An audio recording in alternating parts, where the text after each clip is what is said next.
Today we are looking at paper 1 question 3. Please like and subscribe if you like the content. Looking at structure. The main aim of the question 3 here is to work out the focus in each section and why that is the focus. These are key words you can use.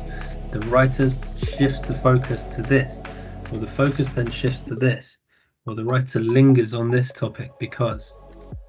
These are keywords to use. Also, what has been concealed and revealed. The writer conceals this because, and then right at the end, the writer reveals this because.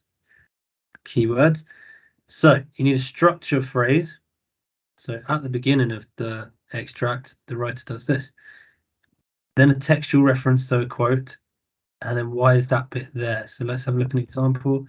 At the beginning of the extract, the writer zooms in on the picture book mountain setting. So we've got the structure phrase zooms in, textual reference picture book, and then this is the important bit as well. Why is that bit there? This mirrors the calm, tranquil feelings of the characters in the story. This is a really good example of what to put. However, this is an example of what not to put. This makes the reader want to read more. So many people will be writing that, and it gives us no extra information at all. It's really bland. Okay, make sure you're writing something more along these lines here. This mirrors the calm and tranquil feelings of the characters in the story.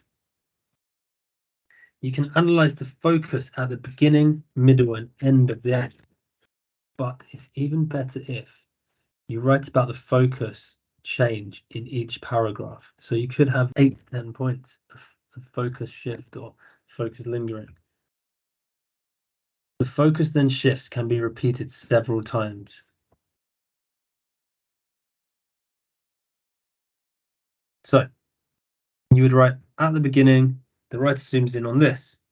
For example, put the quote in, and then you could be, this draws our attention to something because the writer wants to make the reader feel intimidated or inquisitive, for example. So let's look at our question 3 extract then. Curious incident of the dog in the nighttime. It was 7 minutes after midnight. So straight away, the focus on time, which makes the speaker seem rational, as though he or she prefers order. It was 7 minutes after midnight. The dog was lying on the grass in the middle of the lawn in front of Mrs. Shear's house. Its eyes were closed. It looked as if it was running on its side, the way dogs run when they think they are chasing a cat in a dream. But the dog was not running or asleep. The dog was dead. So a description of the focus then shifts to a description of the dog, which builds suspense. Then we have this short sentence, which shocks the reader. Moving on then.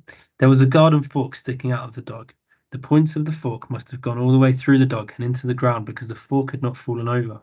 I decided that the dog was probably killed with the fork because I could not see any other wounds in the dog, and I do not think you would stick a garden fork into a dog after it died for some other reason, like cancer, for example, or a road accident, but I could not be certain about this.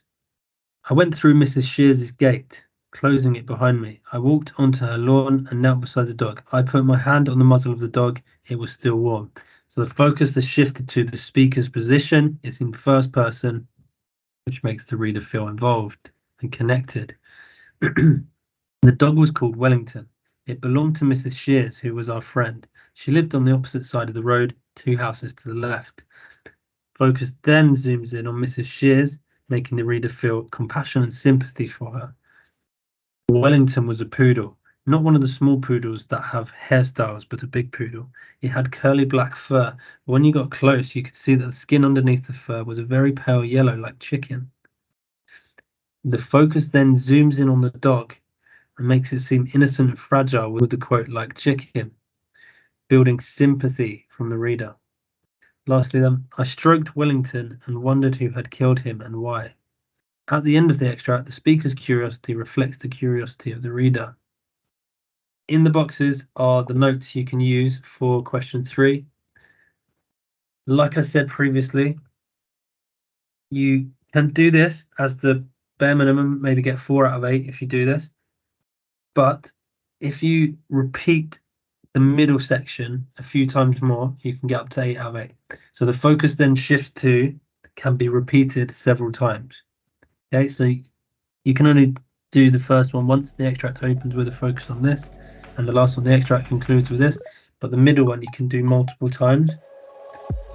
You can do it once for every paragraph, in fact.